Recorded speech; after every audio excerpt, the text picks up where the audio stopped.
Hi hello ನಮಸ್ಕಾರ, welcome back to my YouTube channel. ಎಲ್ಲರೂ ಹೇಗಿದ್ದೀರಾ? ಐ ಹೋಪ್ ಎಲ್ಲರೂ ಕೂಡ ಚೆನ್ನಾಗಿದ್ದೀರಾ ಅಂತ ಭಾವಿಸ್ತೀನಿ. ಇವತ್ತು ನಾನು ಮಾರ್ನಿಂಗಿಂದನೇ ವ್ಲಾಗ್ ಸ್ಟಾರ್ಟ್ ಮಾಡ್ಕೊಂಡಿದ್ದೀನಿ. ಇವತ್ತು ಬಂದು ಸಂಡೇ, ಅದಕ್ಕೆ ಸ್ವಲ್ಪ ದೇವಸ್ಥಾನಕ್ಕೆ ಹೋಗ್ಬರೋಣ ಇವತ್ತು ಅಂತ ಅಂದ್ಕೊಂಡಿದ್ದೀನಿ. ಅದಕ್ಕೆ ಬೇಗ ಎದ್ದು ಸ್ವಲ್ಪ ಬಾಗಿಲೆಲ್ಲ ತೊಳ್ಕೊಂಡು ಮನೆಯೆಲ್ಲ ಕ್ಲೀನ್ ಮಾಡ್ಕೊಳ್ಬೇಕು ಅಂತ ಹೇಳಿ ಮಾಡ್ಕೊಳ್ತಾ ಇದ್ದೆ. ನನಗೆ ರಂಗೋಲಿ ಎಲ್ಲ ಹಾಕಕ್ಕೆ ಬರಲ್ಲ. ನಾನು ಹಿಂದಿನ ಒಂದು ವಿಡಿಯೋದಲ್ಲಿ ಹೇಳಿದ್ದೆ. ಅಂದರೆ ಏನಪ್ಪ ಅಂದರೆ ನಾನು ಮುಂಚೆಯಿಂದನೂ ರಂಗೋಲಿ ಹಾಕ್ತಾ ಇದ್ದಿದ್ದೆ ಕಮ್ಮಿ, ಹಾಗಾಗಿ ನನಗೆ ಅಷ್ಟು ಬರಲ್ಲ. ಬಟ್ ಸ್ವಲ್ಪನೇ ಚಿಕ್ಕ ಪುಟ್ಟದ್ದು ಹಾಕ್ಬಿಟ್ಟು ಮ್ಯಾನೇಜ್ ಮಾಡ್ಕೊಳ್ತೀನಿ. ಇವಾಗ ಟೈಮು 6 ಆಗಿದೆ. ಸಂಡೇ ಸ್ವಲ್ಪ ನಾನು ಲೇಟಾಗಿ ಎದ್ದೇಳ್ತಾ ಇದ್ದೆ. ಬಟ್ ಇವತ್ತು ದೇವಸ್ಥಾನಕ್ಕೆ ಹೋಗ್ಬೇಕಂತ ಹೇಳ್ಬಿಟ್ಟು ಸ್ವಲ್ಪ ಬೇಗ ಎದ್ದಿದ್ದೀನಿ. ನಾನು ಲಾಂಗ್ ವೀಡಿಯೋಸ್ನ ಹಾಕಿ ತುಂಬ ದಿನಗಳಲ್ಲ ತಿಂಗಳುಗಳೇ ಆಗೋಯ್ತು. ಆಲ್ಮೋಸ್ಟ್ ನನ್ನ ಯೂಟ್ಯೂಬ್ ಚಾನಲ್ ಓಪನ್ ಮಾಡಿ 1 ಇಯರ್ ಆಯಿತು. ವೀಡಿಯೋಸ್ ಮಾಡೋದು ಬೇಡ ಅಂತ ಹೇಳಿ ಬಿಟ್ಬಿಟ್ಟಿದ್ದೆ. ಕೆಲವು ರೀಸನ್ಸಿಂದ ಬೇಡ ವೀಡಿಯೋಸ್ ಮಾಡೋದು ಅಂತ ಬಿಟ್ಬಿಟ್ಟಿದ್ದೆ. ನಮ್ಮ ಪಾಪುಗೆ ಹುಷಾರಲ್ಲಿ ಏನೇನೋ ಅಂತಂದು ಹಿಂಗೇ ಬರ್ತಾನೇ ಇತ್ತು. ಸೊ ಹಂಗಾಗಿ ವೀಡಿಯೋಸ್ ಮಾಡೋದು ಬೇಡ ಅಂತ ಹೇಳಿ ಬಿಟ್ಬಿಟ್ಟಿದ್ದೆ. ಒಂದು 8 ಮಂತ್ಸ್ 9 ಮಂತ್ಸೇ ಆಗಿದೆ ಅನಿಸುತ್ತೆ ನಾನು ಲಾಂಗ್ ವೀಡಿಯೋಸ್ ಅಪ್ಲೋಡ್ ಮಾಡಿ. ಇತ್ತೀಚೆಗೆ ಶಾರ್ಟ್ ವೀಡಿಯೋಸ್ನ ಅಪ್ಲೋಡ್ ಮಾಡ್ತಾ ಇದ್ದೆ. ಇನ್ಮೇಲೆ ಮಾಡಬೇಕು, ಕಂಟಿನ್ಯೂಸ್ ವೀಡಿಯೋಸ್ ಹಾಕಬೇಕು ಅಂತ ಅಂದ್ಕೊಂಡಿದ್ದೀನಿ. ಅಟ್ಲೀಸ್ಟ್ ವೀಕಿಗೆ 1-2 ವೀಡಿಯೋಸ್ ಆದ್ರೂ ಹಾಕಬೇಕಂತ ಅಂದ್ಕೊಂಡಿದ್ದೀನಿ. ಹಾಕಕ್ಕೆ ಟ್ರೈ ಮಾಡ್ತೀನಿ ಕೂಡ.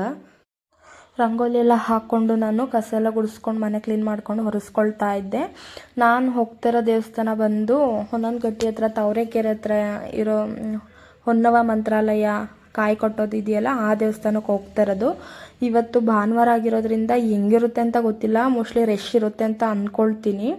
ನಾನು ಬಂದು ಭಾನುವಾರನೂ ಹೋಗಿಲ್ಲ ಮತ್ತು ಗುರುವಾರನೂ ಹೋಗಿಲ್ಲ. ಭಾನುವಾರ ಗುರುವಾರ ರಶ್ ಇರುತ್ತಂತೆ ಯಾರೋ ಹೇಳಿರೋದನ್ನು ನಾನು ಕೇಳಿದ್ದೀನಿ. ನಾನು ಮಾಮೂಲಿ ನಾರ್ಮಲ್ ಡೇಸಲ್ಲಿ ಹೋಗ್ತಾ ಇದ್ದೆ. ಇನ್ನು ಶ್ರೀಧರ್ ಅವರು ಕೆಲಸಕ್ಕೆ ಟೈಮ್ ಆಗುತ್ತೆ ಅಂತ ಹೇಳಿದ್ರು. ಅದಕ್ಕೆ ಬೇಗ ತಿಂಡಿ ಮಾಡಿಬಿಡೋಣ ಅಂತ ಹೇಳಿ ತಿಂಡಿ ಮಾಡೋಕ್ಕೆ ಹೊರಟೆ. ತಿಂಡಿಗೆ ನಾನು ದೋಸೆ ಮಾಡ್ತಾಯಿದ್ದೀನಿ. ದೋಸೆಗೆ ಪಲ್ಯ ಗಿಲ್ಯ ಎಲ್ಲ ಮಾಡ್ಕೊಂಡು ಕೂತ್ಕೊಂಡ್ರೆ ಟೈಮ್ ಆಗುತ್ತೆ ಅಂತ ಹೇಳಿ ಬೇಗ ಯಾವುದಾದ್ರೂ ಆಗೋವಂಥ ರೆಸಿಪಿ ಯಾವುದಿದೆ ಅಂತ ಹೇಳಿ ಯೋಚನೆ ಮಾಡ್ತಾ ಇದ್ದೆ. ಆವಾಗ ನನ್ನ ತಲೆಗೆ ಬಂದಿದ್ದು ಟೊಮೊಟೊ ಚಟ್ನಿ. ಅದಾದರೆ ಸ್ವಲ್ಪ ಬೇಗ ಆಗ್ಬಿಡುತ್ತಲ್ಲ ಅಂತ ಹೇಳಿ ಟೊಮೊಟೊ ಚಟ್ನಿ ಮಾಡ್ತಾಯಿದ್ದೀನಿ. ಟೊಮೊಟೊ ಚಟ್ನಿ ಹೇಗೆ ಮಾಡೋದು ಅಂತ ತೋರಿಸ್ತೀನಿ ನೋಡಿ. ಎಲ್ರಿಗೂ ಗೊತ್ತಿರುತ್ತೆ, ಬಟ್ ನಾನು ಹೆಂಗೆ ಮಾಡ್ತೀನಿ ಅಂತ ತೋರಿಸ್ತಾ ಇದ್ದೀನಿ.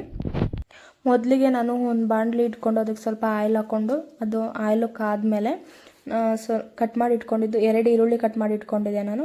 ಆ 2 ಈರುಳ್ಳಿನೂ ಹಾಕಿ ಫ್ರೈ ಮಾಡ್ಕೊಳ್ತೀನಿ. ಸ್ವಲ್ಪ ಕೆಂಪಗಾಗೋಷ್ಟು ಫ್ರೈ ಮಾಡ್ಕೊಳ್ಳಿ.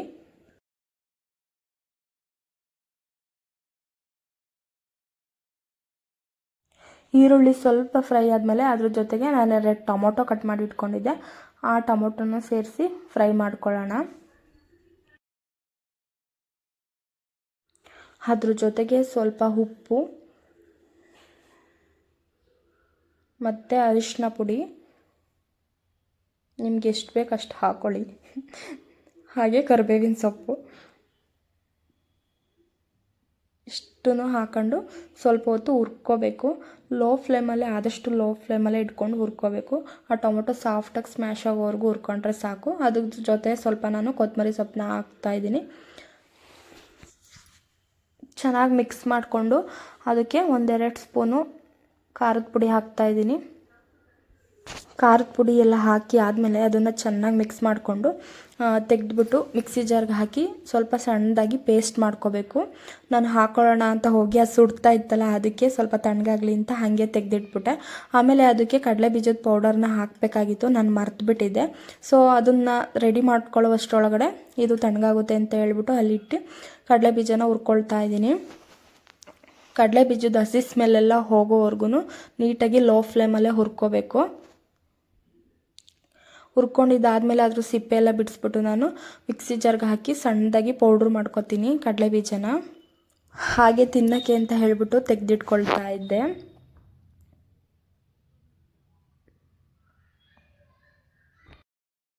ಕಡಲೆ ಬೀಜನ ಪೌಡರ್ ಮಾಡ್ಕೊಂಡಿದ್ದಾದಮೇಲೆ ಆವಾಗಲೇ ಫ್ರೈ ಮಾಡ್ಕೊಂಡಿದ್ನಲ್ಲ ಟೊಮೊಟೊ ಈರುಳ್ಳಿ, ಅದನ್ನೆಲ್ಲ ಹಾಕ್ಬಿಟ್ಟು ಸಣ್ಣದಾಗಿ ಪೇಸ್ಟ್ ಮಾಡ್ಕೊಂಡಿದ್ದೀನಿ ನೋಡಿ. ಈ ರೀತಿ ಬರುತ್ತೆ ಪೇಸ್ಟು. ಅದನ್ನು ಮತ್ತೆ ಒಗ್ಗರಣೆ ಕೊಡಬೇಕು. ಅದಕ್ಕೆ ಸ್ವಲ್ಪ ಆಯಿಲ್ ಹಾಕ್ಬಿಟ್ಟು ಅದಕ್ಕೆ ಸಾಸಿವೆ ಹಾಕಿ ಸ್ವಲ್ಪ ಕರಿಬೇವಿನ ಸೊಪ್ಪು ಹಾಕಿ ಆ ರುಬ್ಬಿಟ್ಟಿರೋ ಮಸಾಲೆನ ಹಾಕ್ಬಿಟ್ಟು ಚೆನ್ನಾಗಿ ಮಿಕ್ಸ್ ಮಾಡಿಕೊಂಡ್ರೆ ಆಯಿತು.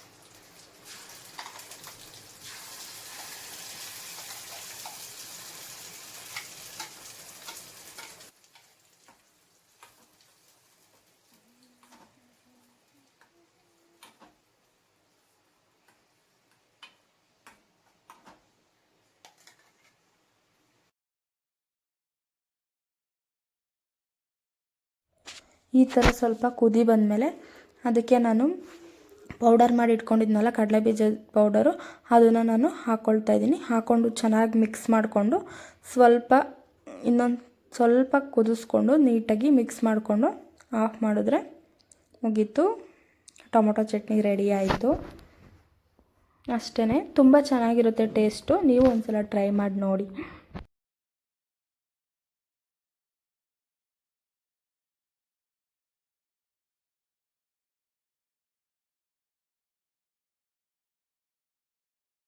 ಮುಂಚೆನೇ ಒಂದ್ಸಲ ಉಪ್ಪು ಹಾಕ್ಕೊಂಡಿದ್ದೆ, ಬಟ್ ಅದು ಉಪ್ಪು ಸಾಕಾಗಿರಲಿಲ್ಲ, ಸಪ್ಪೆ ಆಗಿತ್ತು. ಸೊ ಅದಕ್ಕೆ ಮತ್ತೆ ಹಾಕ್ತಾಯಿದ್ದೆ.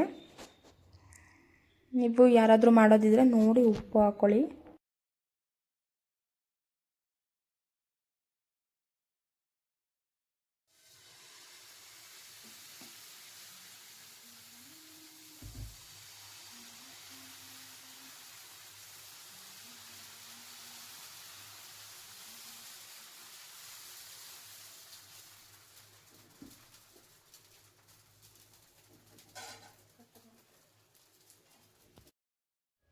ದೋಸೆನೂ ಮಾಡ್ಕೊಂಡಿದ್ದಾಯಿತು. ಇವಾಗ ಅದ್ರ ಜೊತೆ ತಿನ್ಬೇಕಷ್ಟೇ.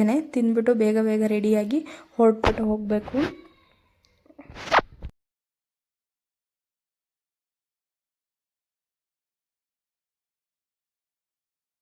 ಮೀಶೋನಲ್ಲಿ ನಾನು ಒಂದು ಬ್ಲೌಸ್ನ ಆರ್ಡ್ರ್ ಮಾಡ್ಕೊಂಡಿದ್ದೆ. ಅದು ನಿನ್ನೆ ನೈಟೇ ಬಂದಿತ್ತು. ನಾನು ಆವಾಗಲೇ ಓಪನ್ ಮಾಡಿ ನೋಡಿಬಿಟ್ಟಿದ್ದೆ. ಯಾಕೆ ಅಂದರೆ ಚೆನ್ನಾಗಿಲ್ಲ ಅಂದರೆ ಬೇಗ ರಿಟರ್ನ್ ಹಾಕ್ಬಿಡೋಣ, ಮತ್ತೆ ಹಿಂಗೆ ಟೈಮ್ ಸಿಗೋಲ್ಲ ಅಂತ ಹೇಳಿಬಿಟ್ಟು ನಾನು ನಿನ್ನೆ ರಾತ್ರಿನೇ ಓಪನ್ ಮಾಡಿ ನೋಡಿದ್ದೆ. ಆವಾಗಲೇ ಒಂದು ವೀಡಿಯೋ ಮಾಡ್ಕೊಂಡಿದ್ದೆ, ಆ ಕ್ಲಿಪ್ಪಿಂಗ್ನ ಆ್ಯಡ್ ಮಾಡಿದ್ದೀನಿ ಅಷ್ಟೇ. ಬಟ್ ತುಂಬ ಚೆನ್ನಾಗಿದೆ ಕ್ವಾಲಿಟಿ ಮಾತ್ರ. ಇದ್ರ ಪ್ರೈಸ್ ಬಂದು 311 ರೂಪಾಯಿ ಅಂತ ಅನಿಸುತ್ತೆ. 311 ರೂಪಾಯಿಗೆ ತುಂಬ ವರ್ತ್ ಪ್ರಾಡಕ್ಟ್ ಇದು. ಯಾರಾದರೂ ಬೇಕಂದರೆ ತಗೊಳ್ಳಿ, ಡಿಸ್ಕ್ರಿಪ್ಷನಲ್ಲಿ ಲಿಂಕ್ ಹಾಕಿರ್ತೀನಿ. ತುಂಬ ಚೆನ್ನಾಗಿದೆ.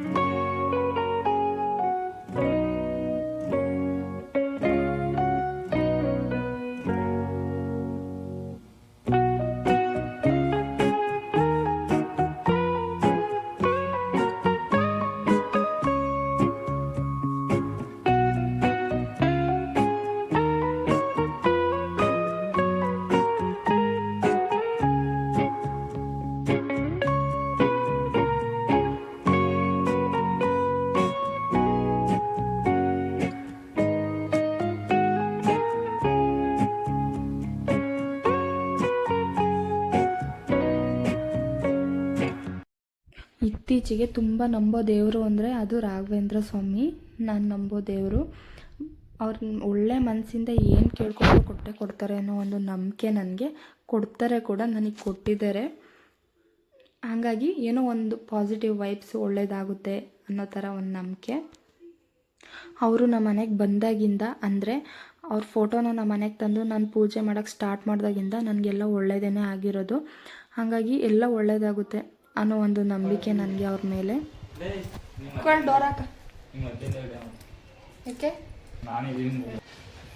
ಪೂಜೆ ಎಲ್ಲ ಮಾಡಿ ಆಯಿತು. ಇವಾಗ ಹೊರಟು ಹೋಗ್ತಾ ಇದ್ದೀನಿ. ಜೊತೆಗೆ ಊರಿಂದ ನನ್ನ ತಮ್ಮ ಬಂದಿದ್ದ. ನನ್ನ ತಮ್ಮ ಮತ್ತು ನಾನು ಇಬ್ಬರು ಹೋಗ್ತಾ ಇದ್ದೀವಿ. ನೋಡಿ ಎಷ್ಟು ರಶ್ ಆಗಿದೆ ಇವತ್ತು ಅಂದರೆ ಅಲ್ಲಿ ಒಳಗಡೆ ಕಾಲಿಡೋಕ್ಕೂ ಜಾಗ ಇರಲಿಲ್ಲ, ಅಷ್ಟು ರಶ್ ಆಗಿತ್ತು. ನೋಡಿ ಸುತ್ತಲೂ ಎಷ್ಟೊಂದು ಕಾಯಿ ಕಟ್ಟಿದ್ದಾರೆ. ಇಷ್ಟು ಕಾಯಲ್ಲಿ ನಮ್ಮದೇ ಕಾಯಿ ಇದು ಅಂತ ಅವರೆಲ್ಲ ಹೆಂಗೆ ಕಟ್ಕೊಂಡಿರ್ತಾರೋ ಗೊತ್ತಿಲ್ಲ, ಹೆಂಗೆ ಹುಡಿಕೊಳ್ತಾರೋ ಅದನ್ನು ಅಂತ ಗೊತ್ತಿಲ್ಲ. ನೆಕ್ಸ್ಟ್ ಅದನ್ನು ಈ ಥರ ಎಲ್ಲ ಕಾಯಿ ಕಟ್ಟಿ ಆದಮೇಲೆ ಅವ್ರ ಕೆಲಸ ಆದಮೇಲೆ ಅದನ್ನು ಬಿಚ್ಚಿಬಿಟ್ಟು ಮತ್ತೆ ಅದನ್ನು ಹೋಮದೊಳಗಡೆ ಹಾಕಿಸ್ತಾರಂತೆ, ಹೋಮ ಮಾಡಿಸ್ತಾರಂತೆ. ನಾನು ಒಂದು 5 ತುಪ್ಪದ ದೀಪನ ಬತ್ತಿನ ಹಚ್ತಾ ಇದ್ದೀನಿ.